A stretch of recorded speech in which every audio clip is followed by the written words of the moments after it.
반갑습니다. 2024 9월 모의평가 정치와 법 해설을 맡은 저는 박민아입니다.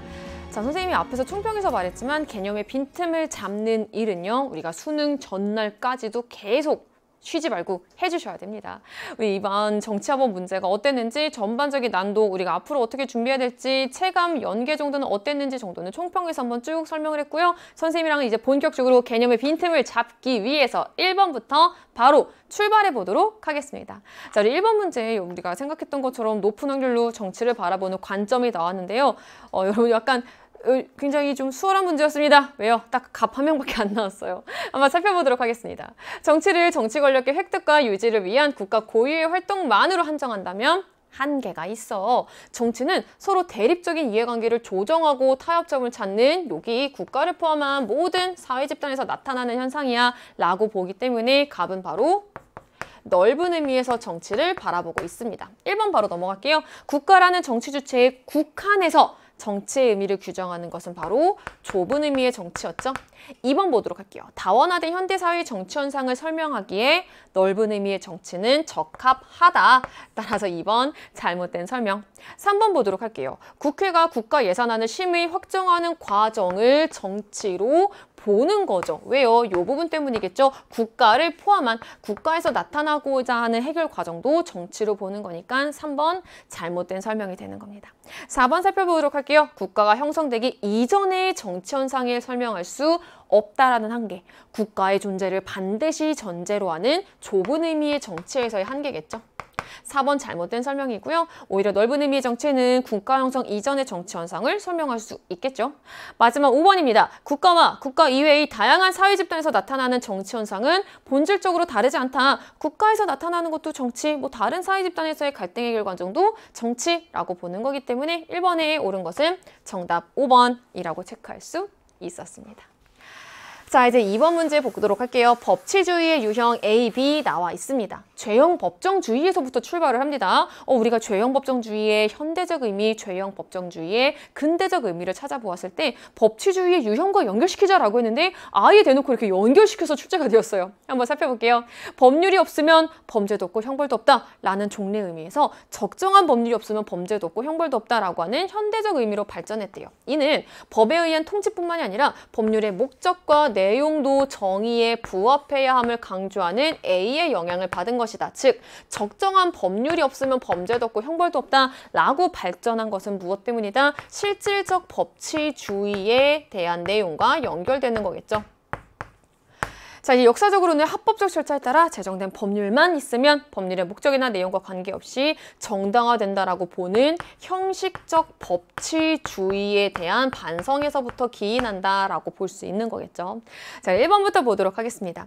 범죄와 형벌 사이에 적정한 균형이 유지가 되어야 함을 요구한다. 무엇이? 실질적 법치주의가. 따라서 실질적 법치주의에는 범죄와 형벌 사이의 적절한 균형, 즉 해당하는 사람 인권을 보장할 수 있는 내용 범위 안에서 범죄와 형벌 간의 균형이 유지되어야 된다라는 내용을 강조하는 거기 때문에 1번이 바로 옳은 설명이 되는 거겠죠. 되셨나요? 어렵지 않습니다. 자, 이제 2번 살펴보도록 할게요. 법익보호라는 형법의 보호적 기능을 인정하지 않는다. 잘못된 설명이 되는 거겠죠. 저희 법익보호라는 형법의 보호적 기능이 뭐였죠?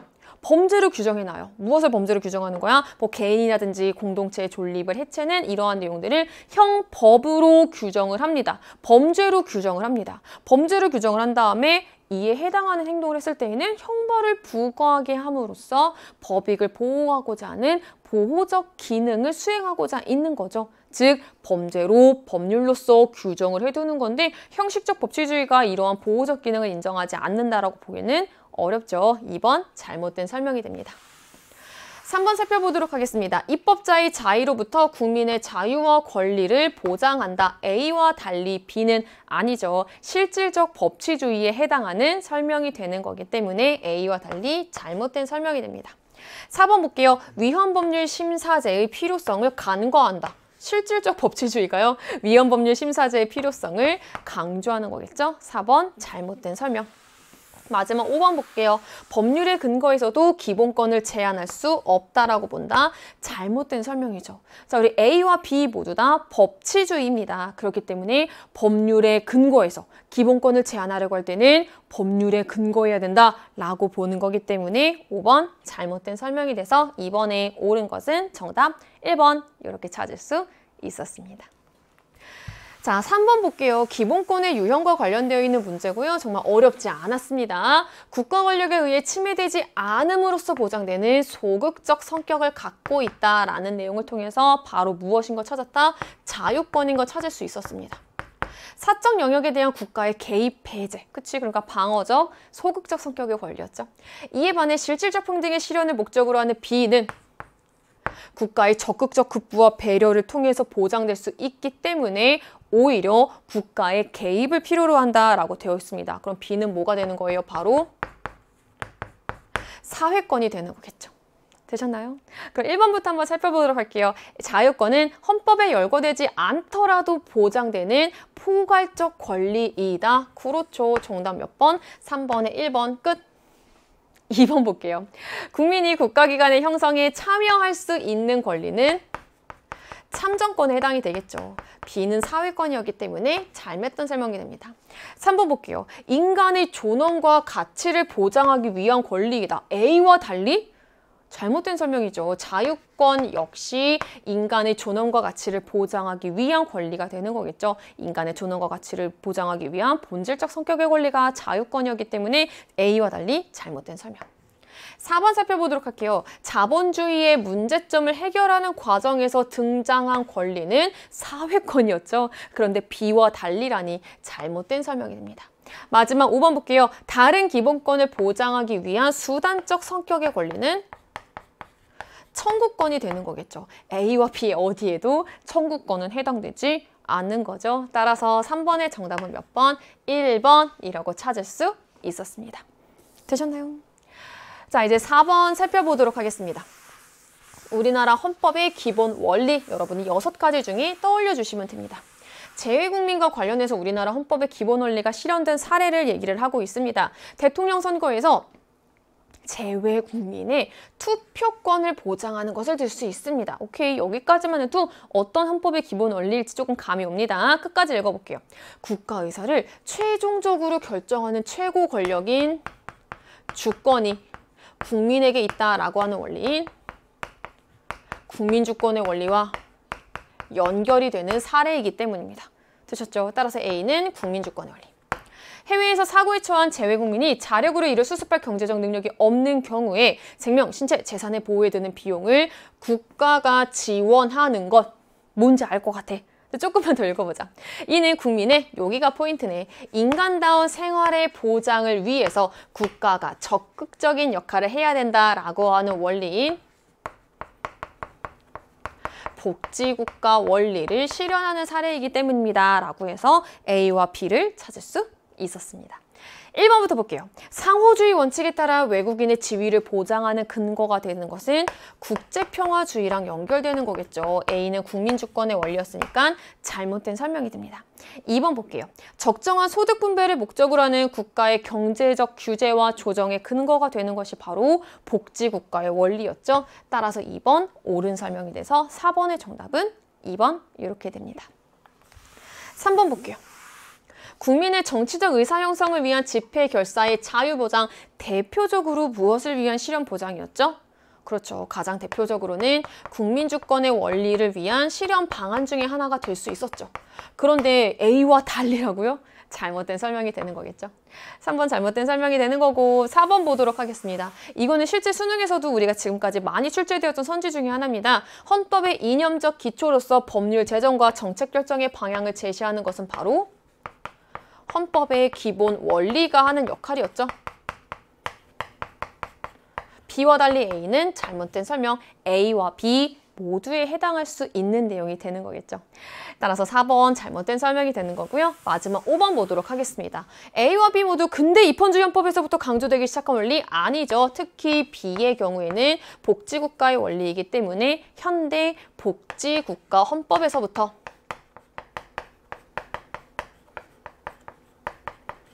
보장된, 강조된 원리가 되는 거겠죠. 따라서 5번 잘못된 설명이 돼서 4번의 정답 몇 번?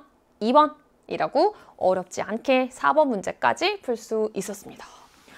자, 우리 1면의 마지막 5번 문제 한번 살펴보도록 할게요. 여러분 5번 문제도 정부 형태 중에서 선생님이 여러분에게 설명해 드렸습니다. 정부 형태가 개념을 묻는 문제가 있고 좀 정치 상황과 연결시키는 문제가 있다. 개념과 관련된 문제는 여러분들이 수월하게 풀 수 있는 문제에 속한다. 근데 이번 구모 5번 문제는 수월하게 풀 수 있는 정부 형태랑 관련되어 있는 개념 문제가 등장을 했습니다. 그럼 한번 살펴보도록 할게요. 갑국에서는 지난 몇 차례 의회 의원 선거에서 의회 내 과반 의석을 차지하는 정당이 나타나지 않았고 이에 따라서 의회 내 정치 세력들은 국민의 의사와는 상관없이 자신들의 이익에 따라 이합 집산을 거듭하였대요. 막 이렇게 서로 모였다가 떨어졌다, 모였다 떨어졌다 막 하는 거. 이 과정에서 빈번한 의회 해산과 행정부 수반의 교체로 정치적 불신감이 높아지고 있다라고 되어 있어요. 즉 행정부 수반의 임기가 보장되지 않을 뿐더러 의회 해산이 빈번히 발생하고 있다라고 하는 것은 갑국은 의원 내각제구나 라고 하는 내용까지 우리 찾을 수 있었습니다. 일국에서는 최근 의회 의원 선거 결과 행정부 수반의 소속 정당과 의회 내 과반 의석을 차지한 정당이 불일치하게 되었다. 의회가 무엇을 하고 있다? 법률안 제출권을 독점하고 있다.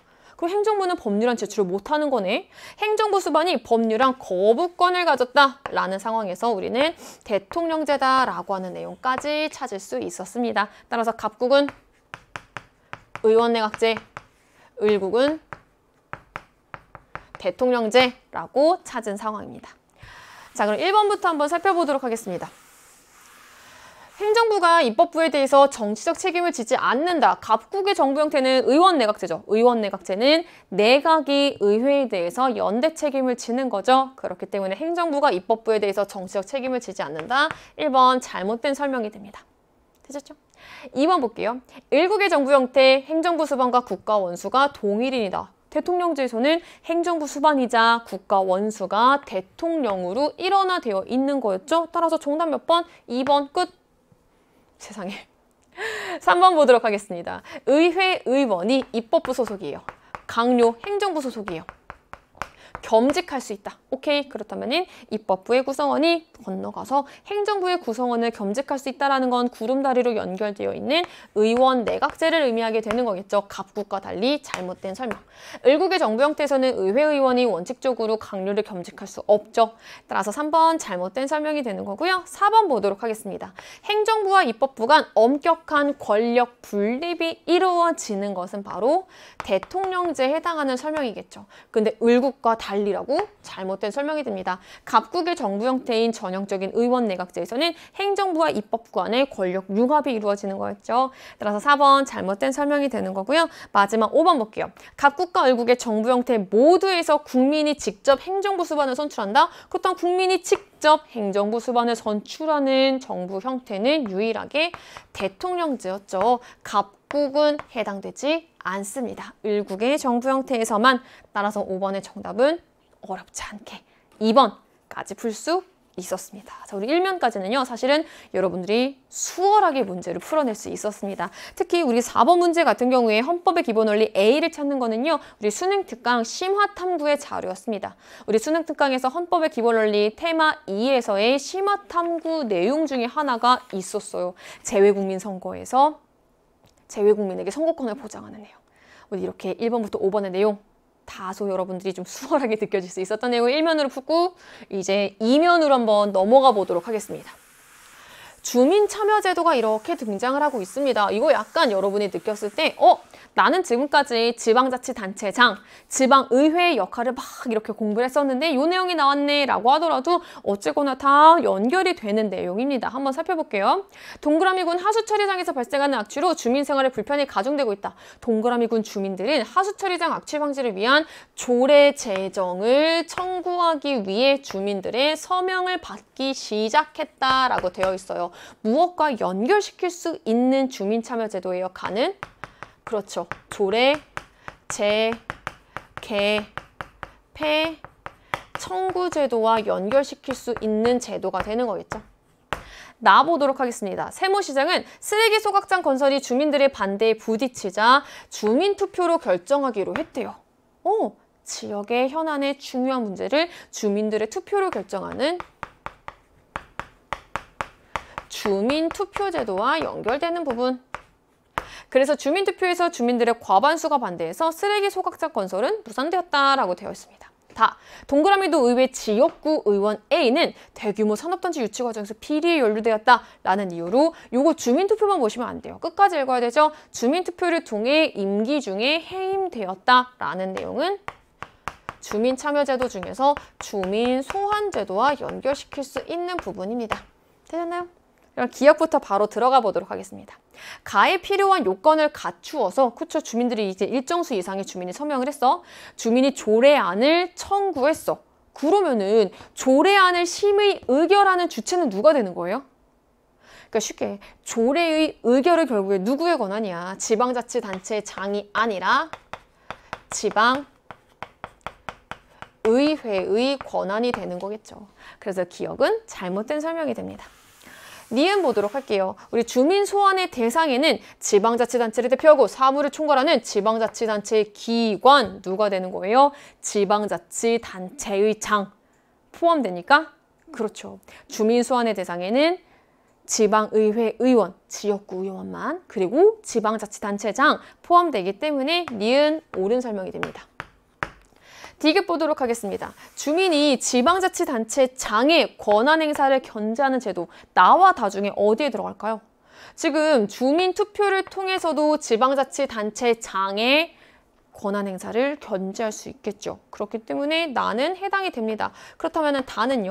마찬가지로 주민 소환의 대상에 지방자치단체장이 포함될 수 있기 때문에 지방자치단체장의 권한 행사 견제할 수 있겠죠. 따라서 다와 달리 나라고 볼 수가 없습니다. 나와 다 모두 가능한 거겠죠. 디귿 잘못된 설명. 마지막 리을 보도록 하겠습니다. 지방자치단체의 정책결정 과정에 주민이 직접 참여할 수 있는 수단 가와 나 모두 해당이 될 수 있는 거겠죠. 정책결정 과정에서 조례안에 대한 재개폐를 청구할 수 있고 주민 투표를 통해서 정책결정 과정에서 주민의 의사에 따라서 결정이 될 수 있는 거고요. 둘 다 직접 민주제 요소와 연결이 되는 거기 때문에 리을 옳은 설명이 돼서 정답은 몇 번? 니은 리을에 해당하는 4번 이렇게 풀 수 있었습니다. 자, 이제 7번 문제 보도록 하겠습니다. 형사제재 A, B라고 되어 있습니다. 우리가 앞에서 4번 문제, 헌법의 기본 원리가 연계가 좀 이렇게 된 것처럼 7번 문제 역시 여러분 수능 특강 테마 12에 자료 플러스 이렇게 쭉 뒤를 보면요. 수능 특강이야. 12, 형법의 이해를 봐봐. 형법의 이해에서 맨 본문의 마지막에 자료 플러스에 형벌과 보완 처분의 관계가 서술이 되어 있습니다. 그 내용이 연계가 되었어요. 한번 볼게요. A는 범죄에 대한 법률상의 효과래. 범죄를 저질렀다는 데에서 이루어지는 처벌을 의미한대. 본질적으로 행위자가 저지른 과거의 불법에 대한 책임을 전제로 부과된다. 그래서 책임을 전제로 부과된다라는 내용 역시 그 자료 플러스의 내용에 그대로 있어요. 그 A는 형벌이 되는 거겠죠. 이제 B 보도록 하겠습니다. 행위자의 장래 위험성에 근거해서 범죄 예방을 목적으로 범죄자의 개선을 통해 재범을 예방하고 사회 질서를 보호하기 위해서 형벌을 대체 보완해서 부과되는 처분을 뜻한다. 그렇다면 B는 보완 처분이 되는 거겠죠. 자, 이제 기억부터 한번 살펴보도록 하겠습니다. A에 해당하는 구류. 일단 구류 형벌에 해당이 됩니까? 그렇죠. 형벌에 해당됩니다. 자유형에 해당이 되는 거죠. 노역을 부과하지 않는다. 그렇죠. 구류는 노역을 부과하지 않는 자유형에 해당이 되게 되는 거겠죠. 따라서 기억, 옳은 설명이 됩니다. 니은 보도록 하겠습니다. 형의 선고와 동시에 판결로서 형의 집행을 유예한다. 자, 우리 보호 관찰이 부과될 수 있는 케이스 선생님이랑 같이 공부했던 친구들은 기억 아마 분명히 할 겁니다. 자, 우리 보호 관찰이 부과될 수 있는 경우에는 집행을 유예하거나 선고를 유예하거나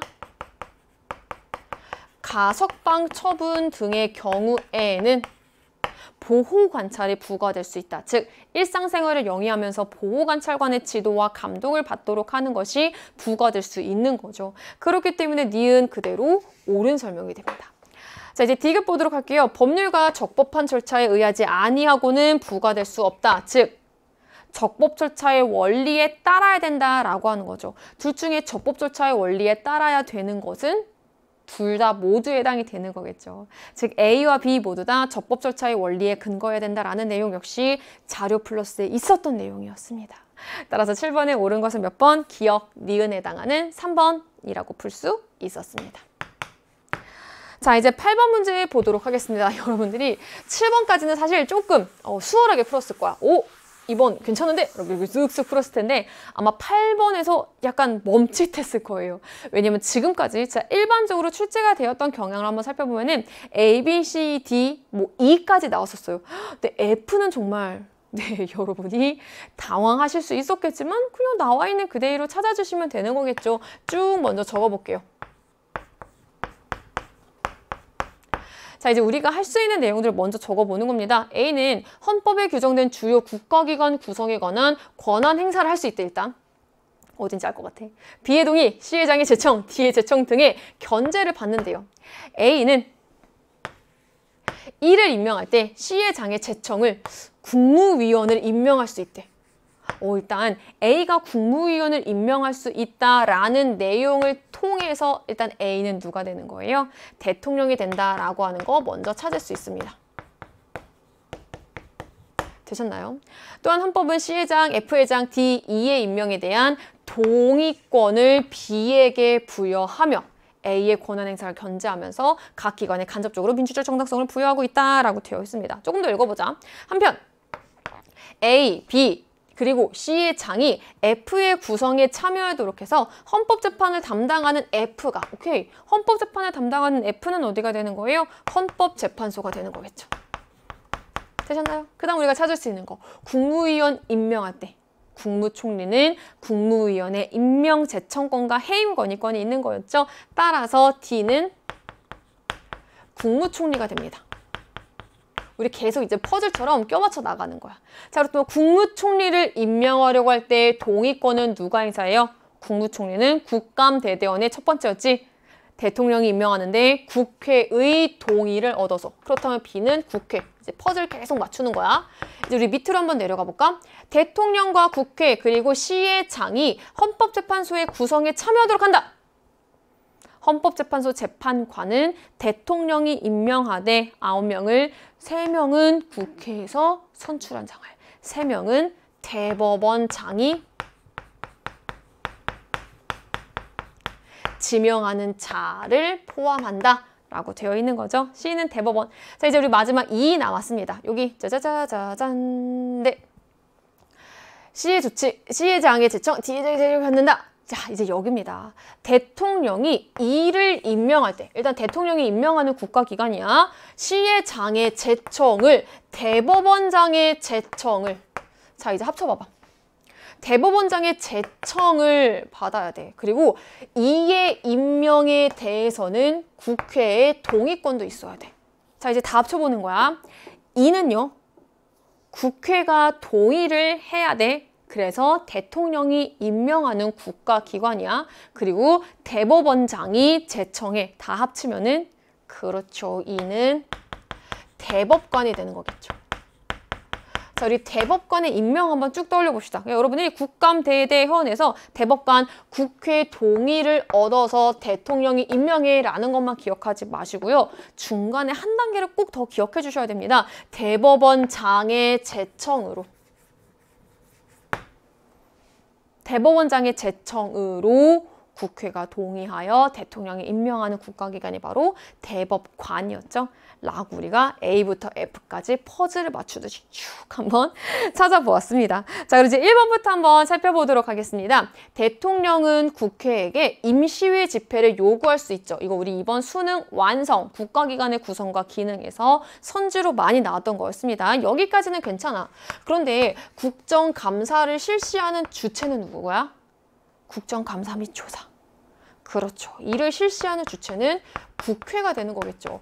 A는 국정감사를 실시한다. 잘못된 설명이 되겠죠. 1번 잘못된 설명. 2번 읽어볼게요. 국회는 대통령의 발의로 제안된 헌법 개정안, 여기까지 맞아요? 그렇죠. 헌법 개정안은 국회 제조구역 과반수 또는 대통령이 제안할 수 있으니까 여기까지 맞습니다. 의결권을 가진다. 자, 대통령이 헌법 개정안을 제안한 케이스야. 그러면 대통령이 공고해. 그 다음에 국회 의결로 넘어가죠. 제적의원 3분의 2 이상이 찬성이 되면 그때 국민투표로 넘어가게 되는 거잖아요.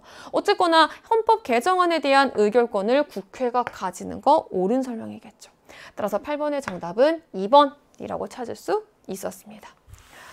자, 이제 3번 살펴보도록 하겠습니다. 대통령 선거의 효력을 다투는 선거 소송 사건은 대법원 단심제로 이루어지는 거죠. 상고심을 담당하는 거 아닙니다. 자, 우리 3심제로 이루어져서 상고심을 담당하는 게 아니라 그렇지, 바로 단심제로 이루어지기 때문에 3번 잘못된 설명이 됩니다. 되셨나요? 자, 이제 4번 살펴보도록 하겠습니다. 국무회의 부의장, 의장은 대통령, 부의장은 국무총리, 여기까지 맞아. 그런데 국무위원을 겸직할 수 있는 거는 우리나라 헌법에서는 누구예요? 여러분, 여기서는 우리나라 정부 형태의 특징 한번 기억해 주셔야 되는 거죠. 자, 우리나라 정부 형태의 특징과 연결을 시켜주셔도 되는 건데 우리나라에서는 국무위원을, 그렇지, 헌법상 국회의원은 국무위원을 겸직할 수 있다라고 되어 있잖아요. 즉, 국무위원을 겸직할 수 있는 주체는 국회의원이 되는 겁니다. 헌법상. 국무총리는 해당되지 않겠죠. 따라서 4번 잘못된 설명이 되는 거고요. 마지막 5번 보도록 하겠습니다. 자, 이 5번은요. 국가기관의 구성과 기능, 수능특강.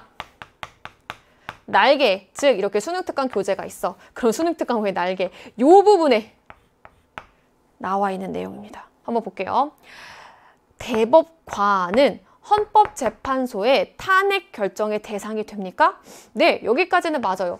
이외에는 파면되지 않는다. 잘못됐죠. 탄핵 또는 금고 이상의 형선고로도 파면될 수 있었습니다. 그렇기 때문에 5번 잘못된 설명이 돼서 8번의 정답 옳은 것은 2번이 되겠죠. 아마 여러분 8번에서 조금 시간이 걸렸을 겁니다. 왜? 일단 물리적으로 봐도 A부터 F까지 국가기관이 늘어났을 뿐더러 약간 퍼즐을 맞추듯이 거꾸로도 읽고 중간도 읽고 해서 껴맞춰 주셨어야 돼요. 그리고 선지 하나하나 자체도 사실 수월하게 풀 수 있는 선지는 없었습니다. 따라서 8번 같은 문제가 가장 대표적으로 여러분의 개념의 빈틈을 노리는 거였죠. 특히 4번 선지 같은 거. 따라서 8번에 옳은 것은 몇 번? 정답 2번이라고 찾을 수 있었습니다. 자, 이제 우리 9번 문제 보도록 하겠습니다. 9번 문제도요, 우리가 수능 특강, 수능 완성에서 많이 봤던 패턴들이 좀 연계가 되었습니다. 대표적으로는요, 우리 수능 완성, 국가기관의 구성과 기능 파트에서도 많이가 연계가 되었고 그 중에서도 8번 문제랑 연계가 되었습니다. 자, 또 또한 실전 모의고사, 선생님이 총평에서 실전 모의고사 끝까지 풀어라 라고 얘기했었는데 실전 모의고사 2회의 8번, 3회의 5번 문제와도 연결이 되었었어요. 따라서 위헌법률 심판, 위헌심사형 헌법소원 심판을 찾는 요 중간중간 내용들, 또한 헌법재판소 결정문 등과 관련되어 가지고도 연계가 여러 문제를 통해서 종합적으로 된 문제입니다. 따라서 우리가 요 내용 한번 꼼꼼히 살펴보도록 하겠습니다.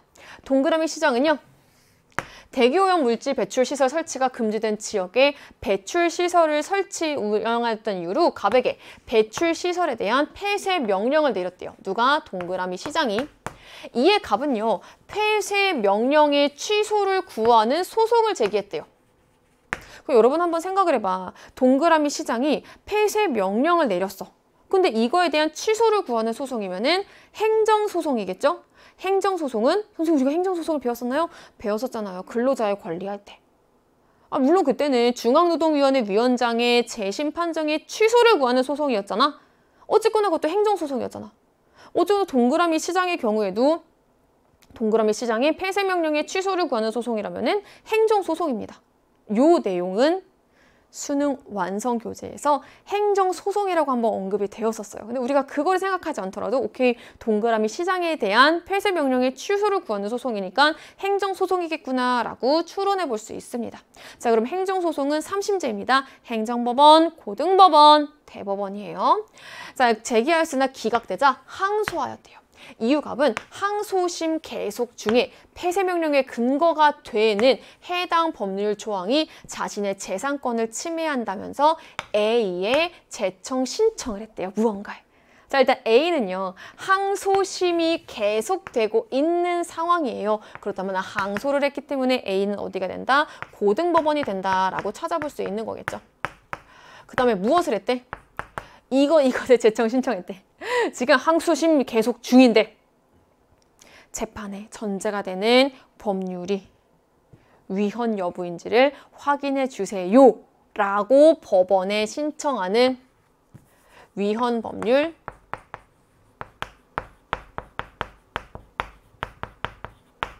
심판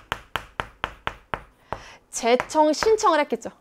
그런데 법원에 의해서 기각되자 신청이 갑은 B의 헌법재판소에 무엇을 했다? 위헌 심사형 헌법소원 심판을 했다. 청구했다. 라고 정리할 수 있겠죠. 되셨나요? 이에 헌법재판소는 해당 법률 조항이 이제부터는 기본권의 제한에서 과잉금지의 원칙과 연결됩니다. 국민의 건강이나 환경에 관한 위해를 예방하려고 하는 입법 목적 달성을 위한 적합한 수단이고 침해의, 여기 끝까지 읽어야 돼, 최소성을 갖추지 못했다고 보기 어렵다. 결국 갖췄다 안 갖췄다? 침해의 최소성을 갖췄다. 갖추지 못했다고 보기 어려워. 갖췄다. 라고 봐야 되는 거겠죠. 해당 법률 조항을 통해 달성하고자 하는 공익이 배출시설 설치 사용자가 입게 되는 손해에 비해서 작다고 할 수 없다. 즉 법익의 균형성도 충족했다라고 볼 수 있는 겁니다. 선생님이 이런 문제를 풀 때 여러분들이 제일 먼저 체크해야 되는 게 뭐라 그랬어? 그렇지, 과잉금지의 원칙이 나온다면은, 그래서 과잉금지의 원칙을 위배한 건데 안 한 건데 라고 하는 거를 먼저 찾아야 된다라고 했었죠. 이거를 활용하는 선지가 반드시 등장을 한다라고 얘기를 했었어. 과잉금지의 원칙이 위배된 겁니까? 아니요. 과잉금지의 원칙 잘 지켰습니다. 과하면 안 돼. 즉 입법 목적을 달성을 위해 필요한 범위 내에서만 이루어져야 돼. 기본권의 제한이 라는 법률 조항은요, 과잉금지의 원칙을 위배한 게 아닙니다. 됐어요? 자, 그럼 이제부터 한번 살펴보도록 하겠습니다. 1번 선지. A는 1심 법원의 결정 및 명령에 대한 항소 사건을 심판한다. 아니, 지금 일단 항소심이 이루어지고 있잖아요. 아니, 그렇다면 항소심이라고 하는 거는 결정 명령에 대한 불복이 아니라 판결에 대한 불복이겠죠. 거꾸로 해볼까? 결정 명령에 대한 항고 사건을 심판한다라고 해주셔야 되는 거기 때문에 1번 잘못된 설명이 됩니다. 2번 볼게요. 헌법재판소의 결정으로 갑의 배출시설에 대한 폐쇄 명령은 취소된다. 잘못된 설명이 되는 거겠죠. 왜? 과잉금지 원칙이 위배됐어? 과잉금지 원칙 잘 지켰어. 지금 해당 법률이 헌법에 위배되는지 여부를 확인해 주세요 라고 했는데 헌법에 위배된 거 아니야 라고 본 거니까 폐쇄 명령은 취소되지 않겠죠. 폐쇄 명령의 근거가 된 법률 조항은 헌법에 위배된 게 아니니까요. 이해되셨어요? 그렇기 때문에 취소된다. 잘못된 설명이 됩니다. 3번 볼게요. 명령 규칙의 위헌, 위법에 대한 최종 심사권은 대법원이 갖는 거겠죠. 따라서 3번 잘못된 설명. 4번 볼게요. 요거 여러분이 잘 읽어야 돼. 그렇지. 직권으로 청구할 수 없다. 이거 틀렸지. 직권으로 가능해. 라고 늘 나왔던 것처럼 읽어주시지 마시고요. A랑 B를 이제 한번 넣어보세요. 법원은요, 직권으로 헌법재판소에 위헌심사형 헌법소원 심판은 청구할 수 없죠. 쉽게 가볼까요? 위헌심사형 헌법소원 심판. 어쨌거나 헌법소원 심판이에요. 청구 주체가 누구예요? 그렇죠. 국민이 되는 거겠죠. 따라서 법원은 위헌심사형 헌법소원 심판을 청구할 수 없죠. 워딩 그대로 옳은 설명입니다. 애초에 청구 주체가 잘못됐잖아. 따라서 4번 옳은 설명이 되는 거고요. 마지막 5번 보도록 하겠습니다. 위헌 법률 심판, 법률의 위헌 여부가 재판의 전제가 된 경우 재판의 전제성을 깔고 있습니다. 위헌심사형 헌법소원 심판은요. 위헌 법률 심판에 대한 재청 신청이 기각된 경우에 재판 당사자가 직접 헌법재판소에 해당 법률의 위헌 여부의 확인을 구하는 심판이잖아요. 그렇기 때문에 어쨌거나 처음에 전제 조건은 뭐야? 법률이 위헌인지 여부가 재판의 전제가 된 경우 해당이 되는 거겠죠. 즉 가와 나 모두라고 바꿔주셔야 되는 거기 때문에 옳은 것은 몇 번? 정답 9번에 4번 이렇게 볼 수 있었습니다. 되셨나요? 자, 이제 10번 문제 보도록 하겠습니다. 10번 문제도요, 연계 문항 중에 하나입니다. 대표적인 연계 문제가 수능 완성 모의고사 4회 문제에 나와 있는 문항과도 연계가 되었고요. 수능 특강에서 근로자의 권리랑 나와 있는 내용에서도 연계가 되었습니다. 한번 살펴볼게요. 세무기업의 직원 갑은요. 작은 지각과 무단 결근 등 불성실한 근무 태도를 이유로 사용자 을로부터 해고 통보를 받았대요. 이에 갑은 정당한 해고의 요건을 갖추지 못한 해고일 뿐만 아니라 여기까지 끊어봐봐. 정당한 해고의 요건을 갖춰야 되는데 이건 정당한 해고의 요건을 갖추지 못했다라고 주장하고 있는 거예요. 즉 갑은 무엇이라고 주장하고 있는 거예요? 이것은 부당해고입니다. 정당한 해고의 요건을 갖추지 못했습니다. 라고 주장하고 있는 거예요. 또한 자신이 소속된 세무기업 노동조합에 쟁의행위 참가를 이유로 자신을 해고한 것이다 라고 구제 신청했어요. 오케이. 그렇다면 무엇도 부당 노동행위다 라고 주장하면서 어디에? 지방노동위원회에 구제 신청했겠죠. 자, 그리고 갑의 구제 신청에 대한 지방노동위원회의 판정은 다음과 같습니다. 갑의 불성실한 근무 태도가 징계 사유에 해당이 되지만 해고 사유에는 해당이 되지 않음. 즉 해고의 정당한 사유에 해당이 되지 않는다. 정당한 해고의 요건에 해당하지 않는다. 그렇기 때문에 결론은 뭐야? 이것은 정당한 해고의 요건이 아니다. 부당해고가 맞다라고 하고 있는 거예요. 두 번째, 갑에 대한 해고는 쟁의행위 참가를 이유로 불이익을 준 행위에 해당하지 않는다. 쟁의행위 참가를 이유로 불이익을 준 행위, 부당 노동행위에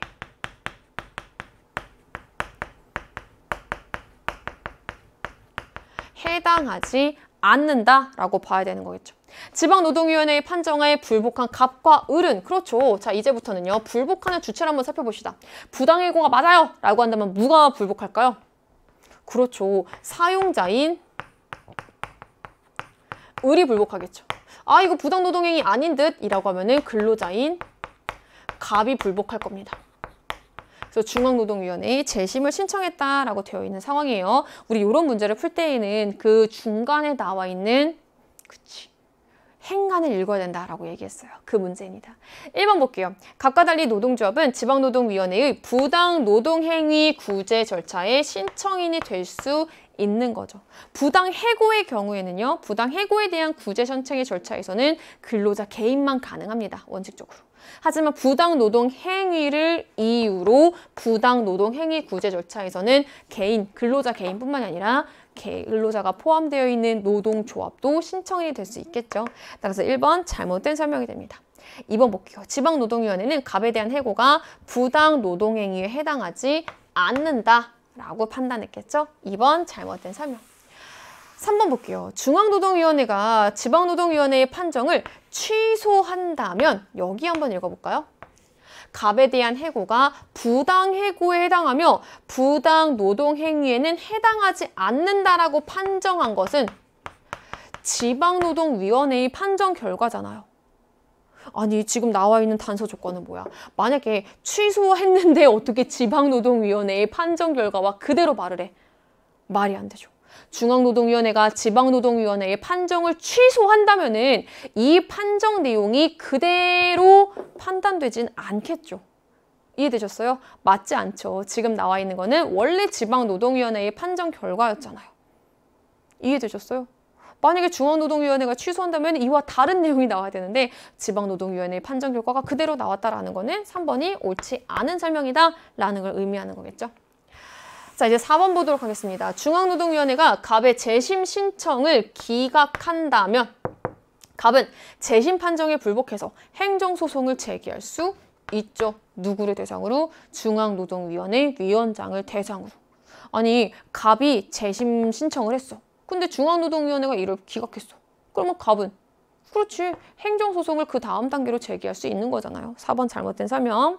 마지막 5번 볼게요. 중앙노동위원회가 의뢰 재심 신청을 인용하더라도 갑은 의뢰 상대로 해고의 소력을 다투는 소송, 해고 무효 확인 소송을 제기할 수 있는 거죠. 우리 여러 번 봤던 거. 해고 무효 확인 소송은 지방노동위원회, 중앙노동위원회 등 노동위원회의 구제 절차와 별개이다. 같이 할 수도 있고 따로 할 수도 있고 선후 관계는 없다. 라는 거 정리했었죠. 그렇기 때문에 정답 몇 번? 10번에 5번이라고 체크할 수 있었습니다. 자, 이제 3면 한번 넘어가 보도록 하겠습니다. 11번에는요. 민법의 기본 원칙이 나와 있습니다. A는 당사자의 자율적인 판단에 기초한 합의에 대해서는 원칙적으로 국가나 법질서가 개입하거나 간섭하지 않을 것을 요구합니다. 하지만 소수의 독점 자본가가 소유권의 불가침성, 즉 소유권의 절대성과 A를 이용했대요. 소유권의 불가침성, 소유권은 배타적인 권리야. 그 누구도 간섭하거나 제한할 수 없어. 라고 하는 것과 A인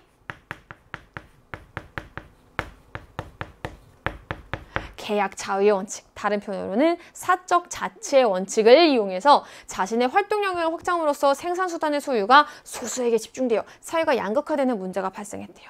이에 절대적 권리로 인정되던 소유권이 시대와 사회의 경제적 질서를 반영해서 제한을 받게 되었대요. 그리하여 소유권의 사회적 구속성과 그에 부과된 의무를 강조하는 비소유권 공공복리의 원칙이 등장하게 된 거겠죠. 되셨나요? 여기까지. 자, 이제 기억부터 한번 살펴보도록 하겠습니다. 법률관계 형성에 있어서 당사자가 자유롭고 평등한 주체라는 것을 전제로 성립된 원칙이 되는 거겠죠. 계약 자유 원칙, 사적 자치의 원칙. 따라서 기억, 옳은 설명. 니은 보도록 하겠습니다. 최저임금에 적용을 받는 근로자의 근로계약 중에서 최저임금액에 미치지 못하는 금액을 임금으로 정한 부분은 무효라고 하는 법률 규정은 근로계약이라고 하는 개인과 개인의 법률관계에 국가가 개입하게 되는 거죠. 그렇기 때문에 계약 자유의 원칙에 근거한다라기보다는 계약 공정의 원칙에 근거해야 된다라고 보는 겁니다. 니은 잘못된 설명이 되는 거고요. 디귿 보도록 하겠습니다. 소유권을 제한하더라도 사유재산제가 부정되는 것은 아니죠. 자, 우리 소유권 공공복리의 원칙, 소유권은 경우에 따라서 상대적으로 제한될 수 있는 상대적인 권리야 라고 하는 걸 의미해요. 하지만 그렇다 할지라도 사유재산제가 부정되는 건 아니죠. 우리 소유권 절대의 원칙 여전히 있습니다. 근데 여기에서의 문제점을 보완하기 위해서 소유권 공공복리의 원칙이 등장한 거죠. 사유재산제가 부정되는 것은 아닙니다. 디귿 그대로 옳은 설명. 마지막 리을 볼게요. 개발제한 구역 내에서 건물 신축을 제한하는 법률의 규정은 소유권 공공복리의 원칙과 연결될 수 있기 때문에 정답은 몇 번? 기억, 디귿, 리을에 해당하는 4번 이렇게 풀 수 있었습니다. 자, 12번 문제 살펴보도록 할게요. 이 12번 문제는요. 수능 완성 테마 12의 8번 문제와 정말 많이 닮아 있습니다. 자, 우리 수능 완성 12는 형법의 2예요. 즉 범죄 성립 요건과 관련되어 있는 부분이고요. 그 범죄 성립 요건과 관련되어 있는 8번 문제를 보면은요. 그 당시에는 여기 옆에 표에 하나가 더 있었어. 그래서 요게 법원의 판결, 무죄, 유죄, 무죄, 유죄 이런 식으로 나왔었는데 어쨌거나 그 내용과 굉장히 흡사하게 나온 부분이 문제가 12번 문제입니다. 한번 살펴볼게요. 지금 나와 있는 거는 변호인의 주장이고요. 법원은 이를 받아들여서 각 사건에 대해서 모두 다 무죄 판결을 선고했다라고 하는 거 하나만 체크를 하는 겁니다. 가해 폭행은 적법한 체포 과정에서 도망가는 현행범을 제압하기 위해서 이루어진 거다. 오케이. 그렇다면은 정당 행위에 해당이 될 거고요. 위법성 조각 사유에 해당이 되는 겁니다. 두 번째, 현재 부당한 침해를 방해하기 위한 상당한 이유가 있는 행위에 해당이 된다. 그렇다면은 변호인은 이렇게 주장했겠죠. 이것은 정당 방위입니다. 그래서 위법성이 조각됩니다. 라고 주장했을 거예요. 자, 이제 피해자를 폭행할 당시 병의 나이가 13세 11개월, 14세 미만에 해당이 됩니다. 즉 형사 미성년자 해당이 되기 때문에 책임 조각 사유에 해당이 돼서 범죄로 성립하지 않습니다. 라고 변호인이 주장을 했겠죠.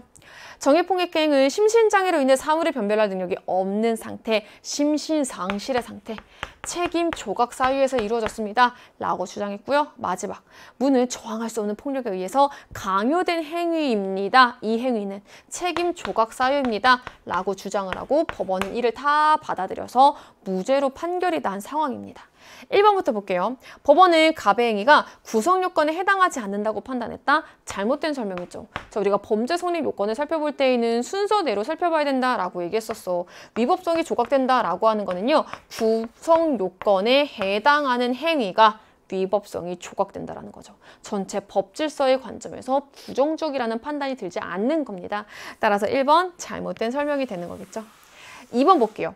법원은 의뢰행위가 구성 요건에 해당이 되고 위법성이 조각된다라고 봐서 무죄 판결 받아들인 거겠죠. 따라서 2번 잘못된 설명이 됩니다. 3번 볼게요. 다에서 변호인은 병의 행위가 법질서 전체의 관점에서 위법하지 않다라고 주장한 거는 위법성 조각 사유잖아요. 하지만 다에서 변호인은요, 병의 행위가 책임 조각 사유에 해당이 된다라고 주장한 거니까 3번 잘못된 설명이 됩니다. 4번 볼게요. 라에서 변호인은 행위자에 대한 법적 비난 가능성 두 글자로 줄이면은 책임이 없음을 주장했죠. 따라서 정답 몇 번? 12번에 4번 체크할 수 있었습니다. 마지막 5번 보도록 하겠습니다. 변호인은 무행위가 구성 요건에 해당이 되지만 자구행위로 보아야 된다라고 주장한 게 아니라 위법성도 있지만 무엇이 조각된다? 책임이 조각된다라고 본 거죠. 자구행위로 본다면은 그치, 위법성이 조각되는 사유에 해당이 되는 거잖아요. 하지만 책임 조각 사유로 본 거기 때문에 5번 잘못된 설명이 돼서 12번에 옳은 것은 정답 4번이라고 찾을 수 있었습니다. 우리 수능 완성에 테마 12에 8번 문제 이렇게 표로 나와 있는 내용이 정말 많이 흡사한 문제까지 한번 풀어보았습니다.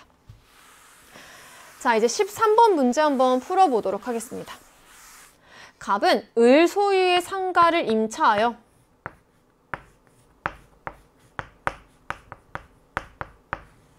세탁소를 운영하고 있대요.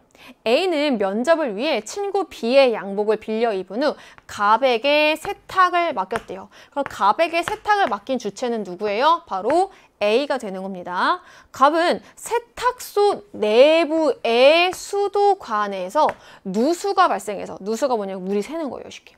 누수가 발생해서 이미 수기월전 을에게 수리를 요청했대요. 저기 을 수리해줘 라고 요청했고 을이 수리를 약속했대요. 오케이, 우리 여기 한번 살펴볼게요. 일단 체크만 해둘게요. 하지만 이후 을은 갑의 수차례 요청해도 아무런 이유 없이 수리를 계속 미뤄왔대요. 여기까지도 일단 체크. 결국 수도관 파열로 갑의 세탁시설이 침수되었대요. 어떤 상황인지 알겠어? 세탁시설이라고 하는 거는 쉽게 세탁소는 이렇게 옷이 많은 곳이잖아. 그런데 수도관이 결국에 누수가 되다가 물이 새다가 터진 거야. 그래가지고 세탁시설이 침수, 다 이게 물바닥이 된 거야. 우리가 그냥 있어도 물바닥이 되면 불편한데 옷들이 막 있는 곳에서 막 이게 물바다가 된 막 그런 상황이야. 갑이 세탁물을 옮기고 있는데 이렇게 물바다가 됐으니까 옷이 다 물에 젖을 거 아니야. 이를 보고 갑을 도와주던 갑의 중학생 아들 병이 실수로 표박제를 쏟아 B의 양복이 변색되었대요. 한편 양복을 찾으러 온 A가 파열된 수도권에서 뿜어져 나온 물에 미끄러져서 큰 부상을 입었대요. 와, 이런 문제가 한 4년 전이었나요? 3년 전 구모에서 한번 이렇게 막 여러 사람들이 나왔던 문제가 한번 있었어요. 여러분 그 기출 기억하십니까? 이렇게 성악가의 꿈을 꾸고 있었는데 새우 알레르기에 있어서 이 식당에 가가지고 새우 빼주세요 라고 했는데 안 빼가지고 이렇게 그거 먹고 이렇게 성악가의 꿈을 성대가 훼손된 사람이 화가 나가지고 불을 질렀는데 그 건물에 있는 화재 경보기가 울리지 않아가지고 그 건물에 있던 사람이 막 이렇게 피해를 입었던 그 문제와 갑자기 기억이 났었던 내용이었어요. 자, 일단 1번부터 한번 차근차근 보도록 할게요.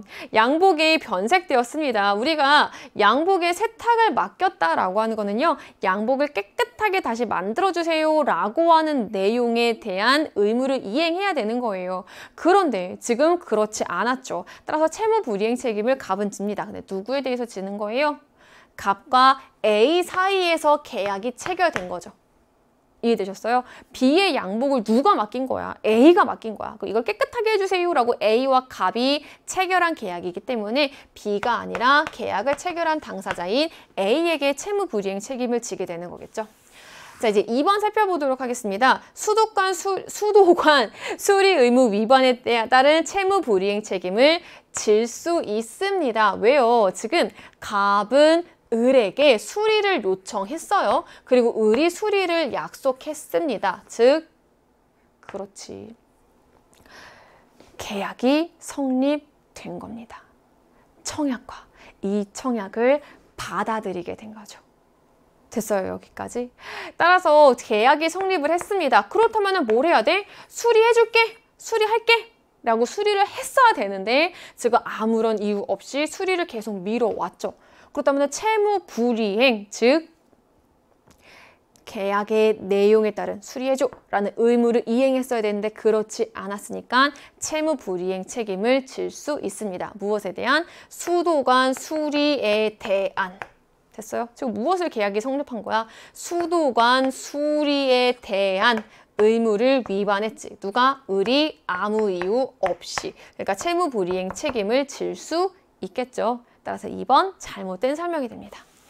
3번 살펴보도록 하겠습니다. 세탁시설 피해 방지에 의한 필요한 주의 의무를 게을리하지 않았대. 즉, 수도관에 따른 만약에 세탁시설 피해 방지에 따른 필요한 세탁시설 역시 공작물에 해당이 되잖아.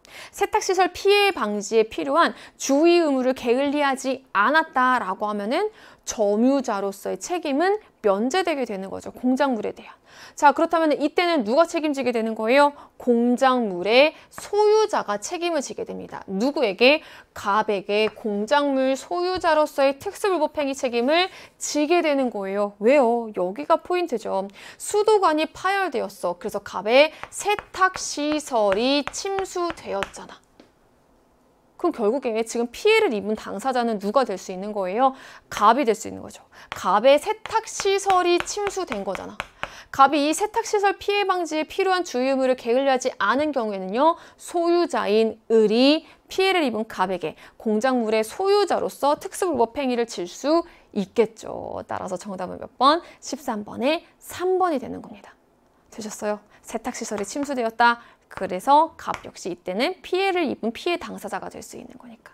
따라서 3번 옳은 설명이 되는 거고요. 4번 살펴보도록 하겠습니다. 병이 B에게 일반 불법행위 책임을 진다라고 하는 거는 무엇이 전제되는 거예요? 다른 것도 다 조건을 만족한다라는 전제하에 책임 능력이 있게 되는 거겠죠. 생축, 고고, 응응, 치읓, 책임 능력이 존재하니까 일반 불법행위 책임을 지게 되는 거겠죠. 그렇다면 이때 갑은 B에게 법정 감독 의무자로서 특수불법행위 책임을 진다? 아니죠. 책임 무능력자의 감독자 책임이어야 되는 건데 지금 이 상황에서는 B에게 책임 능력이 인정이 되니까 책임 무능력자의 감독자 책임은 지지 않게 되는 거겠죠. 되셨나요? 따라서 4번 잘못된 설명이 되는 거고요. 마지막 5번 보도록 하겠습니다. A의 부상에 대해서 갑이 A에게 특수불법행위 책임을 지게 된다 라고 하는 건 무엇을 의미하는 거예요? 공작물에 대한 점유자로서 만약에 특수불법행위 책임을 진다 라고 가정하면 거기서 끝나게 되는 거죠. 점유자, 공작물에 대한 점유자 배상 책임의 경우에는 특수불법행위 책임이잖아요. 여기서 지게 된다면 소유자에게 넘어갑니까? 쉽게? 소유자에게 그 책임이 넘어가게 되는 거 아니죠. 따라서 소유자는 A에게 특수불법행위 책임을 면하는 것은 아니다. 잘못된 설명이 됩니다. 이해되셨어요? 그렇기 때문에 13번에 옳은 것은 몇 번? 정답 3번이라고 찾을 수 있었습니다. 되셨나요? 여기까지.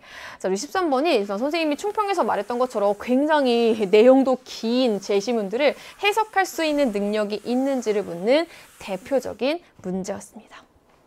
되셨나요? 여기까지. 자, 이제 우리 14번 한번 살펴보도록 하겠습니다. 14번은요. 15번과 연계되는 내용입니다. 법률상 혼인한 갑과 을 사이에서 태어난 A는 중학교 1학년 여름방학 때 용돈으로 마트에서 게임기를 구매했대요. 그 용돈으로 마트에서 게임기를 구매한 행위는 확정적으로 유효합니다. 왜요? 그치, 처분할 수 있는 범위의 재산 내에서 처분을 한 거잖아. 한편 병은 사실혼 관계에서 낳은 B를 양육하고 있었대요. 자신이 낳은? 그럼 B가 여자가 되겠지, 당연히. 그래서 병은 사실혼 관계에서 자신이 낳은 B를 양육하고 있었다라고 되어 있습니다. B는 중학교 졸업을 앞두고 자전거 대리점 사장 정에게 아르바이트를 하려고 정에게 가족관계 기록과 관한 상황의 증명서를 제출하였지만 정은 연령을 이유로 B와의 근로계약을 체결하는 것을 거부했대요. 이거 선생님이 수업 시간에 말했던 게 물론 직접적으로 나온 건 아니지만 문제를 푸는 중요한 단서로 한번 나왔어.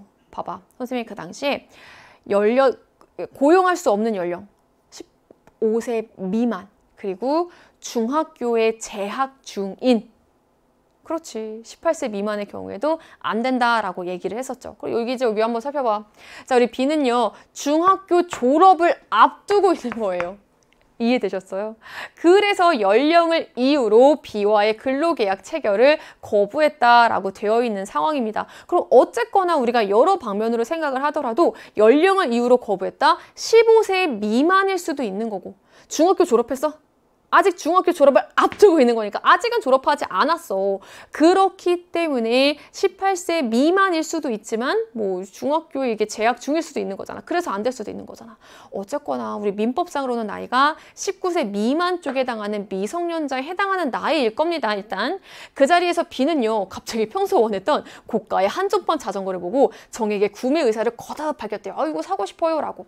자 그런데 정은 고민 끝에 B과 그 자전거를 매매하는 계약을 체결했다라고 되어 있는 상황이에요. 이건 여러분들 연결해서 좀 이따 하나 봐주셔야 돼요. 자, 그 다음에 갑자기 또 다른 내용이 나와. 평소 성격 차이가 심했던 갑과 을은 이혼 숙려 기간을 거쳐서 적법한 절차에 따라서 이혼했다. 오케이, 무슨 이혼? 협의상 이혼했어. A에 대한 친권과 양육권은 갑이 갖게 되었대요. 얼마 후 갑과 병은 법률상 혼인을 하였고 병이 적법한 절차를 거쳐서 A를 친양자로 입양하였다라고 되어 있습니다. 자 그렇다면은 어쨌거나 갑과 을 사이에서 나온 아이가 A였어. 근데 갑과 을이 이혼을 하고 갑이 병과 재혼을 했어. 법률상 혼인을 했어. 그 다음에 병이 A를 친양자로 입양을 했으면은 A, B 그리고 갑과 병 그리고 A 사이에서는 친자 관계가 형성이 되어 있는 거겠죠. 갑과 병의 혼인을 반대하던 B는요. 친권자 병으로부터 독립하기를 원하였으나 병의 반대로 독립할 수 없었대요. 됐어요, 여기까지? 이후 갑과 병은 미성년자인 C를 적법한 절차를 거쳐 친양자가 아닌 양자로 입양했대요. 그럼 오케이, 갑과 병 그리고 C 역시 친자 관계가 형성이 되겠네. 차이점은 뭐야? A는 병이 친양자 입양했고 C는 갑과 병이 일반 입양한 거고 요 차이가 있습니다. C는 입양한 후에 고가의 자전거를 조건 없이 증정하는 정의 자전거 대리점 경품에서 정 아까 또 나왔어. 여기 자전거 대리점 사장 정의 경품 행사에 당첨이 되었대요. 자 이제부터 1번부터 14번부터 한번 살펴보도록 하겠습니다. 갑은 A가 여기 A가 미성년자임을 이유로 A의 구매 계약을 취소할 수 있다. 잘못된 설명이죠. 우리가 앞에서 봤던 것처럼 A는 용돈의 범위로 산 거기 때문에 확정적으로 유효합니다. 연령을 이유로, 미성년자임을 이유로는 취소할 수 없는 겁니다. 자, 이제 두 번째 보도록 할게요. C가 당첨된 고가의 자전거를 수령하기 위해서는 동의가 없어도 됩니다. 왜요? 지금 고가의 자전거를 수령하기 위한 것은 미성년자가 단독으로 할 수 있는 행위에 들어가요. 왜 단독으로 할 수 있는 행위인데? 조건 없이 증정하는 거잖아. 권리만을 얻거나 의무만을 면하는 행위에 포함이 되는 거잖아. 왜? 조건 없이. 예를 들면은 우리 가게에 와서 1시간씩 일하는 조건으로 드립니다. 이런 게 아니잖아. 아무 조건 없이 증정한다는 거는 권리만을 얻거나 의무만을 면하는 행위에 포함이 되는 거기 때문에 미성년자가 법정 대리인의 동의 없이도 단독으로 할 수 있는 거니까 잘못된 설명이 되는 겁니다. 자, 이제 3번 볼게요. 정은 B의 매매 계약에 대한 병의 추인 여부와 상관없이 계약 체결 의사 표시를 철회할 수 없습니다. 왜 없을까요? 차근차근 한번 살펴볼까? 만약에 추인을 하게 된다면 당연히 철회할 수 없죠. 우리 철회라고 한다는 건 쉽게 생각을 해봐. 일단은 철회권이라는 거의 의미를 한번 생각해봐. 철회권은 그치, 매매계약에 대한 추인이 있기 전까지 해야 되는 거야. 추인을 하게 되면 뭐 당연히 철회권을 쉽게 말하면은 행사할 수 없는 거야. 근데 이제부터는 상황을 조금 한번 생각을 해보자고. 지금 정은요. B의 연령을 알았어요? 알았어요. 누구라고? 미성년자임을 알았어요. 왜? 연령을 이유로 근로계약 체결을 거부했잖아요. 우리가 어떤 상황을 살펴보더라도 미성년자예요. 미성년자입니다. 됐어요? 그렇기 때문에 미성년자임을 알고 있었어요. 계약 체결 당시에 시점상으로 살펴보면 계약 체결 당시에 미성년자임을 알았기 때문에 계약 체결의 의사표시를 철회할 수 없겠죠. 철회권은 거래 당시, 계약 당시 미성년자임을 몰랐을 경우에만 할 수 있잖아. 알았잖아. 철회할 수 없습니다. 3번이 옳은 설명. 자, 이제 4번 살펴보도록 할게요. 이거 4번 많이 헷갈렸을 텐데 갑과 병의 혼인 후에 정은 갑에게 여기 정은 갑에게 정과 B는 지금 자전거 매매 계약을 체결했잖아. 정은 갑에게 B와의 매매 계약에 대한 취소 여부에 대한 확답을 촉구할 수 있다. 정답이 4번도 될 수 있는데 선생님 잘 들어봐요. 지금 미성년자와 고가의 자전거를 한정판 자전거를 매매하는 계약을 체결했잖아요. 그러면은 법정 대리인의 동의 없이 계약을 체결한 거니까 미성년자의 법정 대리인에게 계약의 취소를 할 건지 안 할 건지 확답을 촉구해 주세요라고 할 수 있는 거잖아요. 미성년자의 누구에게? 법정 대리인에게.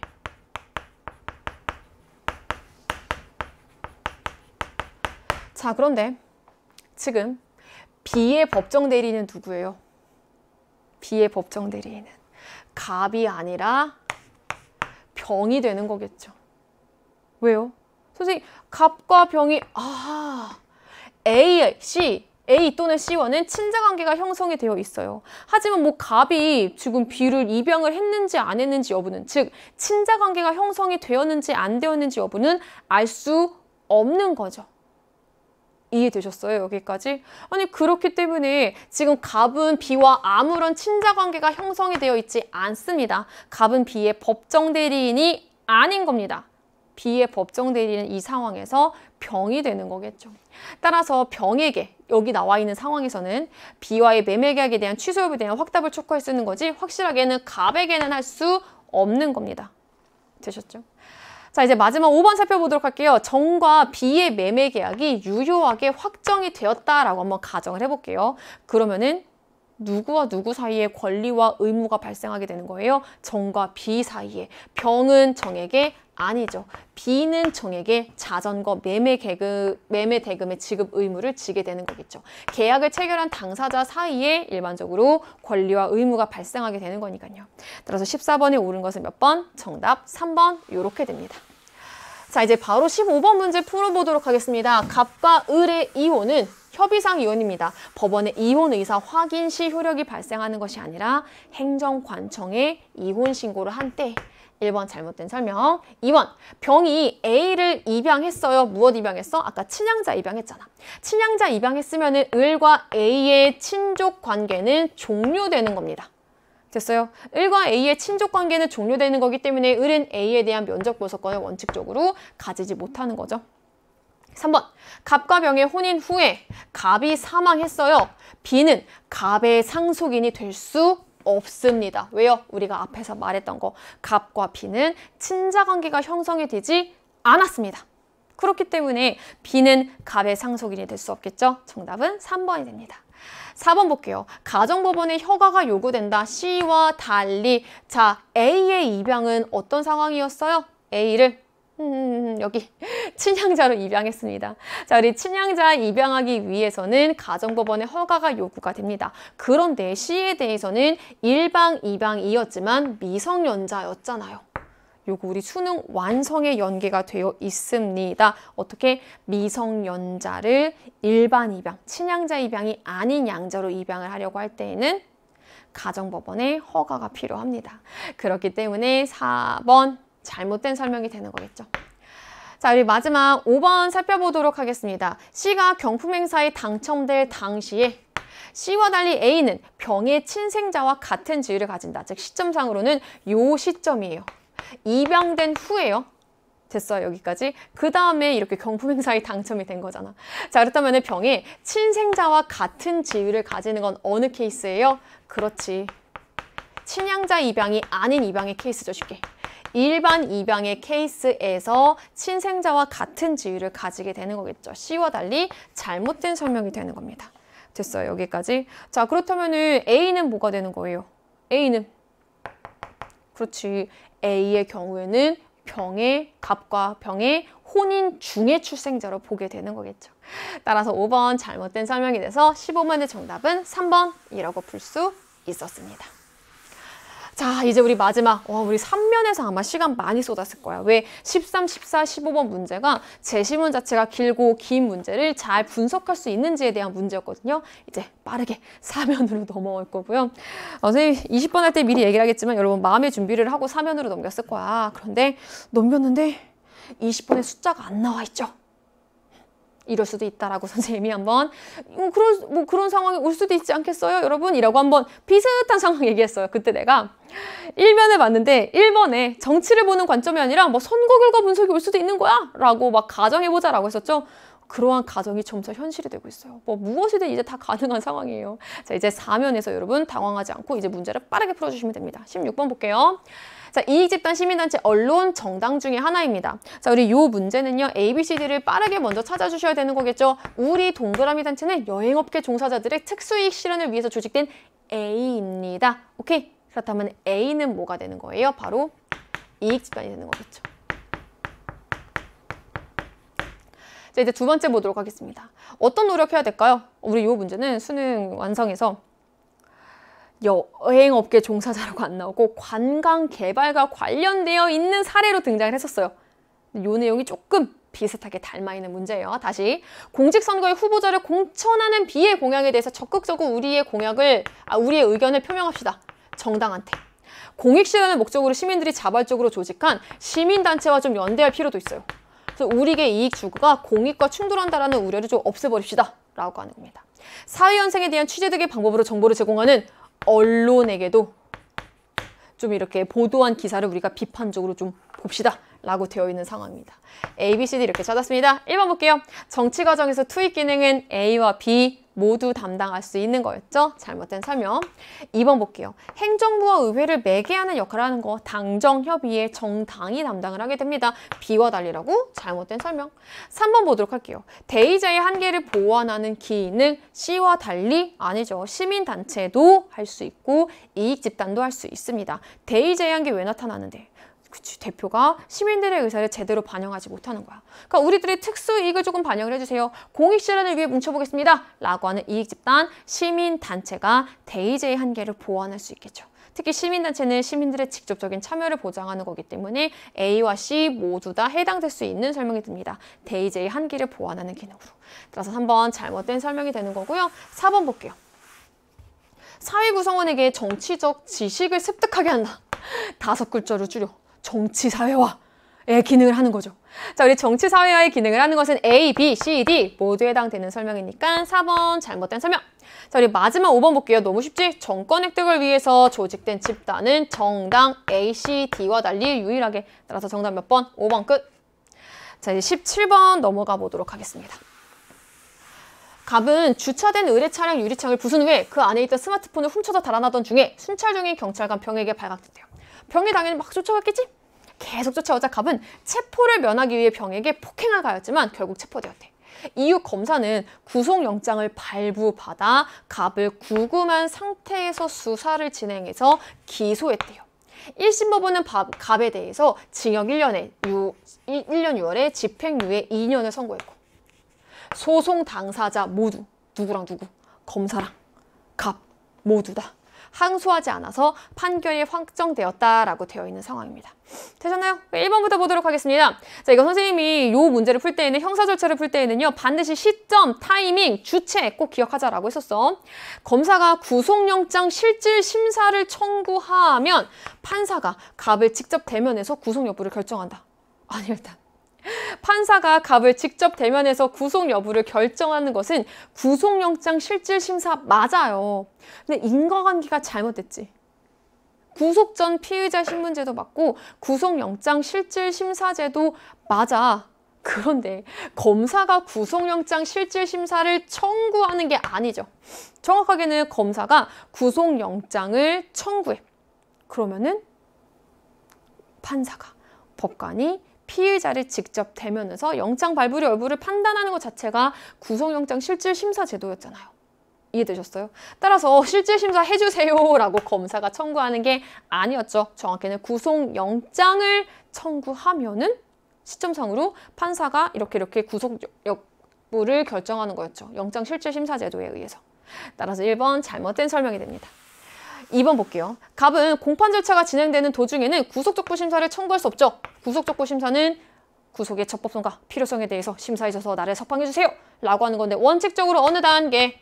기소 이전의 단계죠. 공판 절차가 진행되는 도중이라고 하는 거는 기소가 된 이후잖아요. 그렇기 때문에 구속적부 심사를 청구할 수 없다. 2번이 옳은 설명이 됩니다. 또 이렇게 시점으로 푸는 문제가 등장을 했어요. 자, 이제 3번 보도록 하겠습니다. 을은 이거 내가 얘기했었는데 이거 수능특강 수능 완성에서도 연계가 되어 있습니다. 어디 연계되어 있냐면은 수능특강에 147쪽에 7번에 5번 선지에 있어. 수특 147쪽에 7번 문제에 5번 선지에 나와 있고 수능 완성 105쪽에 17번 문제에 있어. 요거 봐봐.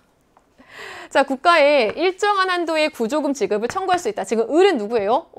을의 차량 유리창을 이렇게 부셨잖아. 을은 피해자야. 그러니까 선생님 피해자가 국가에 일정한 한도의 구조금 지급을 청구할 수 있는 거잖아요. 3번도 정답인데? 라고 하시면 안 되는 게 범죄 피해자 구조제도는 어느 경우에 활용한다 라고 선생님이 수능특강 수능 완성 요 문제 풀 때 강조했었냐면요. 생명 또는 신체의 피해를 입었으나 가해자로부터 피해의 전부 또는 일부를 배상받기 어려운 경우 유족이나 피해자에게 국가가 일정한 한도의 구조금을 지급하는 제도예요. 여기가 중요하지. 생명 또는 신체의 피해를 입었으나 재산상의 피해는 해당하지 않습니다. 그래서 3번이 잘못된 거예요. 요거 147쪽 수특 7번에 5번 선지 수능 완성 105쪽에 17번 문제 꼭 확인하세요. 나옵니다. 되셨죠? 자, 이제 4번 보도록 하겠습니다. 형이 확정된 후 갑이 2년 동안 범죄를 저지르지 않으면 면소된 것으로 간주하는 것은 선고유예였죠. 지금은 그렇죠. 형선고의 효력이 상실되는 거겠죠. 마지막 5번 보도록 하겠습니다. 요것도 많이 헷갈렸을걸? 병이 갑에게 배상명령을 신청하면 그치 별도의 민사소송을 제기할 필요가 없는데 이것도 정답인데? 이거 배상명령제도인데? 정확히는 배상명령을 신청하는 것은 간단한 신청 절차 언제? 그렇지. 형사재판이 진행 중일 때 법원에 하는 거겠죠. 형사재판 과정에서 법원에 하는 거죠. 법원의 직권 또는 당사자의 간단한 신청 절차만으로 갑에게 신청하는 것이 아니었죠. 이해되셨어요? 따라서 5번 잘못된 설명이 돼서 17번의 정답은 2번이라고 풀 수 있었습니다. 자, 18번 문제 국제관계를 바라보는 갑과 을의 관점 보도록 하겠습니다. 국제사회는요, 국가는 생존과 안보의 위험에 노출이 되어 있으며 국제사회는 전쟁의 가능성이 항상 존재하는 정글, 자신을 스스로 지킬 수 있어야 된다라고 보는 거기 때문에 현실주의적 관점입니다. 을은 이렇게 얘기해요. 그건 아니야. 공동의 이익을 달성하기 위해서 협력할 수 있는 합리성을 갖고 있대. 보편적인 선이 존재한대. 국제사회를 정글이 아니라 평화를 가꿀 수 있는 정원으로 만들 수 있어. 자유주의적 관점과 연결되는 겁니다. 1번, 개별 국가가 자국의 이익을 극대화하는 것을 국제규범으로 억제할 수 있다. 여기까지만 보고 동그라미 했을 수도 있어. 끝까지 봐야지. 국제규범으로서 억제할 수 있다. 즉, 국제규범, 국제적인 여론, 국제법의 중요성을 강조하고 있는 것은 자유주의적 관점이잖아요. 갑은 현실주의였기 때문에 1번 잘못된 설명이 됩니다. 2번 보도록 하겠습니다. 국제분쟁 해결을 위해서 국가 간 협력과 공동 대응을 강조하는 거. 예를 들면 대표적으로 집단 안보 체제. 하나의 체제를 만들고 거기에 각 국가들을 들어오게 하고 만약에 공동의 침략국에 대해서는 다 같이 힘을 합쳐서 맞서 싸우게 되는 거. 이거는 바로 집단 안보 체제, 바로 자유주의 관점에서 평화 실현 방안이었죠. 정답 2번. 끝. 3번 보도록 하겠습니다. 국제관계를 설명할 때 힘의 논리에 초점을 맞추는 것은 현실주의 관점이었죠. 갑과 달리 잘못된 설명. 4번 살펴보도록 하겠습니다. 국제평화의 실현을 위해 국제기구의 역할을 중요시하는 것, 즉 국가뿐만이 아니라 초국가적 행위체에 의해서 규범이 지켜질 수 있어 라고 보는 것은 자유주의적 관점이었죠. 을과 달리 잘못된 설명. 마지막 5번 보도록 하겠습니다. 국제질서를 유지하는 강제력 있는 중앙정부는 국제사회에 없다라고 봅니다. 갑과 을의 관점 모두. 따라서 5번 잘못된 설명이 돼서 18번의 정답은 2번. 자, 이제 19번 보도록 하겠습니다. A는 국제사회에서 일관되게 지속된 관행이 축적되고 법적 확신이 형성되어서 성립한다. A는 국제관습법. A의 성립에 있어서 법적 확신이 좀 필수적인 요건이지만 이를 밝히는 게 쉬운 일은 아닙니다. 그래서 상호 간의 명시적인 합의인 조약의 체결을 위한 교섭 과정에서 나타난 개별 국가의 입장이라든지 혹은 이런 내용들이 법적 확신을 입증하기 위한 자료로 활용되고 있다라고 되어 있습니다. A랑 B 금방 찾았습니다. 자, 일단 정답은 1번이었어요. 자, 이거 우리 수능 완성의 교재에 연계가 되어 있었고요. 수능 특강에서 테마 15에 마지막 자료 플러스에 나와 있었어요. 국제법과 국내법의 관계에서 나와 있었습니다. 자, 일단 살펴봅시다. 우리나라에서 국제관습법은요, 일반적으로 승인된 국제법규에 해당이 됩니다. 그래서 여러분 선생님이 요거 계속 언급했을 거예요. 헌법 조항으로서 조약 및 일반적으로 승인된 국제법규는 우리나라에서 국내법과 같은 효력을 가진다. 이때 일반적으로 승인된 국제법규에는 국제관습법 포함이 됩니다. 그렇기 때문에 국제관습법은 우리 5번 내용 같이 봅시다. 우리나라에서는요, 별도의 절차 없이도 국내법과 같은 효력을 갖게 됩니다. 자, 일단은요, A는 국제관습법이었죠. 국제관습법은 대통령의 비준이 있어야지 국내법과 같은 효력 아니었습니다. 국제관습법의 경우에는 별도의 입법 절차 없이도 별도의 일정한 절차를 필요로 하지 않습니다. 이해되셨어요? 그렇기 때문에 1번 옳은 설명이 됩니다. 우리나라에서 국제관습법은 일반적으로 승인된 국제법규에 해당이 되는 겁니다. 되셨죠? 자, 이제 2번 보도록 할게요. 국제법을 주체로 인정되는 개인은 조약의 체결 당사자가 될 수 없습니다. 자, 이것도 여러 번 강조했던 내용. 조약의 체결 당사자는 국가 가능하죠. 뿐만이 아니라 국제기구 가능합니다. 그래서 국가 간, 국제기구 간, 국가와 국제기구 간 모두 다 가능했던 조합이었죠. 따라서 2번 잘못된 설명이 됩니다. 개인은 안 돼요. 3번, 조약을 위반한 국제기구라도 해당 국제기구의 동의를 얻어야 국제사법재판소가 재판을 담당하게 되는 사건은 무엇? 국가 간의 분쟁에 한정되는 거였죠. 그래서 선생님이 이거 설명할 때 요 2번 내용을 같이 한번 얘기한 적이 있었어. 선생님, 그 국가에만 한정이 된다. 국제사법재판소. 선생님, 국제기구가 뭐 할 수 있는 거 있었는데 국제기구는 조약 체결. 이게 이렇게 같이 연결돼서 2번과 3번이 나왔던 거예요. 어쨌거나 국제기구는요, 국제사법재판소에서 재판 당사자로서의 지위를 갖지 못합니다. 3번 잘못된 설명. 4번 살펴보도록 하겠습니다. 국제사회에서 모든 국가에 대해서 보편적 효력을 가진다라고 하는 거는 포괄적 구속력이 있는 거겠죠. 포괄적 구속력은 A가 가지고 있는 것. 국제관습법이. 따라서 4번 잘못된 설명. 마지막 5번 앞에서 얘기했었습니다. 국제관습법은 별도의 일정한 절차를 필요로 하지 않습니다. 국내법과 같은 효력을 갖기 위해서. 따라서 19번에 옳은 것은 정답 1번이 되고요. 자, 이제 우리 마지막 20번 볼게요.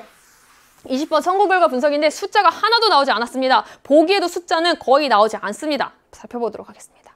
우리나라 선거제도를 이해하기 위해서 갑국의 개편을 좀 살펴봅시다. 현재 갑국의 의회는요, 지역구 의원으로만 구성되고 80개 선거구에서 최다 득표한 후보자가 의회 의원으로 선출됩니다. 또한 각국의 대통령은 국민의 직접 선거를 통해서 선출되며 선거에서 최다 득표한 후보자가 당선됩니다. 각국에서는 의회 의석을 확보한 5개의 정당 중에 특정 정당이 의회 내 과반 의석을 차지하고 있으며 의회의원 선거와 대통령 선거 모두에서 사표가 많이 발생한다라고 하는 지적이 있습니다. 자료 1은 의회의원 선거제도의 개편안, 자료 2는 대통령 선거제도의 개편안이다라고 되어 있습니다. 의회의원 정수 80명으로 유지하고 1인 1표를 행사하는 방식도 유지하는데 선거구를 20개로 축소한대. 오케이.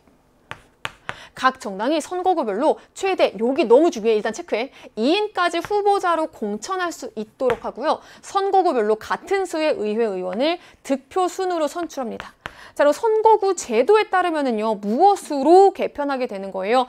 의회의원 정수는 80명 그대로야. 근데 선거구는 20개로 줄어들어. 그리고 선거구별로 같은 수의 의회의원을 득표 순으로 선출해. 자, 그렇다면은 중대선거구제로 개편하겠다라고 하는 내용과 연결이 되는 거겠죠. 각국의 대통령 선거제도 개편안, 당선을 위한 조건으로 유효 투표 총수의 과반 득표라는 제한을 둔대요. 오케이, 이제까지는 그냥 최다 득표자가 딱 당선이 되는 상대다수 대표제였어. 단순다수 대표제였어. 근데 이제는 제한을 두는 거야. 절대적인 기준을 통과해야 돼 라고. 절대적인 기준 뭐? 과반 득표. 1차 투표에서 이 조건을 충족시킨 후보자가 있으면 당선자가 없을 경우에는 1위와 2위 후보 득표자만으로 2차 투표를 실시한다. 오케이, 무엇을 활용한? 결선 투표제를 활용하자라고 하는 내용이에요. 됐나요? 이제 기억부터 한번 살펴보도록 하겠습니다. 각국의 개편안에는 의회의원 선거에서 선거 구간 표의 등가성이 강화되는 내용이 포함되어 있습니다. 어디에? 여기에. 선거 구간 인구 편차되는 내용을요. 평균 인구수 기준 상하 30%에서 상하 20%로 줄였어요. 그 말은 무엇을 의미하는 거야? 선거 구간 인구 편차를 더 늘리겠다는 거야? 줄이겠다는 거야? 그치, 인구 편차를 줄이겠다는 거야. 그 말은 선거 구간 유권자 한 명이 가진 표의 가치를 더 비슷하게 하겠다라는 내용과 연결이 되는 거겠죠. 그렇기 때문에 표의 등가성을 강화하는 내용 포함되어 있습니다. 기억은 어렵지 않게 찾았어. 근데 문제는 니은이야. 자, 여러분 니은이 많이 헷갈렸을 텐데 지금 80명의 의원 정수 그대로 나요. 근데 선거구를 20개로 축소해. 그리고 선거구별로 같은 수의 의회의원을 득표수로 선출해 라고 되어 있는 거는 결국에 선거구가 20개인데 의원 정수가 80명이라고 한다는 거는 그렇지, 하나의 선거구에서 4명의 의원을 선출하겠다라고 하는 의도와 똑같은 거겠죠. 선거구별로 같은 수의 의회의원을 다 선거구별로 4명씩 20개이기 때문에 4명이 나와야지만 80명의 의원 정수를 채울 수가 있는 거잖아. 자, 그런데 중요한 거는요, 바로 여기였어요. 최대 2인까지 후보자로 공천할 수 있대. 하나의 정당에서 2명을 내보낼 수 있는 거예요. 하나의 선거구에서 4명이 선출이 되는데 그 중에서 2명까지를 맥시멈 하나의 정당이 차지할 수 있다라고 하는 거는요. 개편안에서는 특정 정당이 의회 의석의 50% 차지하는 것도 가능하다라는 의미가 되는 거겠죠. 이해되셨어요? 즉, 왜 하나의 선거구에서 최대 몇 명까지? 2명까지만 공천이 가능한 거잖아. 그러면은 4명의 의회의원을 선출하는데 2명을 어떻게 할 수 있다? 최대한? 그렇지. 하나의 정당이 모두 다 차지할 수 있는 경우도 있을 수도 있겠자. 4명의 당선자 중에서 2명이 하나의 정당에서 나올 수도 있는 거죠. 2인까지 공천하는 거니까. 만약에 정말 극단적으로 이게 모든 선거구에서 다 이런 일들이 벌어진다면은 50%를 차지할 수 있는 거잖아요. 따라서 50%를 차지할 수 없도록 제한안입니다는 잘못된 설명이 되는 거겠죠. 자, 이제 D급 볼게요. 각국의 의회의원 선거제도의 개편안 선거구제는 중대선거구제, 우리나라 지역구 기초의회의원 선거구제도와 동일하게 되는 거겠죠. D급 잘못된 설명이 되는 거고요. 마지막 리을 살펴보도록 하겠습니다. 이것도 많이 헷갈렸을 텐데 지금 개편안 적용 시 대통령 선거에서 전체 유권자 과반의 표를 얻지 못한 후보자의 당선 가능성 선생님이 배제할 수 있잖아요. 근데 요거랑 비교해야 돼요. 유효투표 총수. 자, 우리 유효투표 총수와 전체 유권자가 같은 의미가 아니죠. 심지어 지금 문제에서는요. 투표율이 100%이고 무효표는 없다. 이런 의도도 없어요. 예를 들면 진짜 극단적으로 전체 유권자가 100명이야. 근데 투표하러 40명만 갈 수도 있어. 투표율이 40%일 수 있어. 그리고 그 중에서도 무효표가 나올 수도 있는 거야. 그럼 이 상황에서는요. 온 사람들 중 유효투표 중에서 과반의 득표만 하면 되는 거야. 그 경우에는 유효투표의 과반의 득표를 하더라도 전체 유권자의 과반의 표를 얻지 못해도 당선이 되는 가능성이 나올 수 있는 거겠죠. 이해되셨어요? 따라서 이 전체 유권자가 전부 다 투표 들어간다라는 전제 조건도 없다. 투표율 100%도 아니고 무효표 없다라는 전제 조건도 없다. 그렇다면은 전체 유권자의 과반의 표를 얻지 못한 후보자의 당선 가능성, 때에 따라서는 투표율에 따라서는 배제할 수 없을 수 있는 거죠. 따라서 리을 옳은 설명이 돼서 정답은 몇 번? 기억 리을에 해당하는 2번이라고 찾을 수 있었습니다. 자, 우리 이렇게 해서 선생님이랑 전체 20문제 모두 다 풀어보았습니다. 개념의 빈틈 끝까지 채우시고요. 우리 연계 교재도 2권 모두 다 놓치지 않고 수능 등하까지 가는 여러분이 되길 바랍니다. 고생 많으셨고요. 저는 지금까지 정치화법의 박민이었습니다.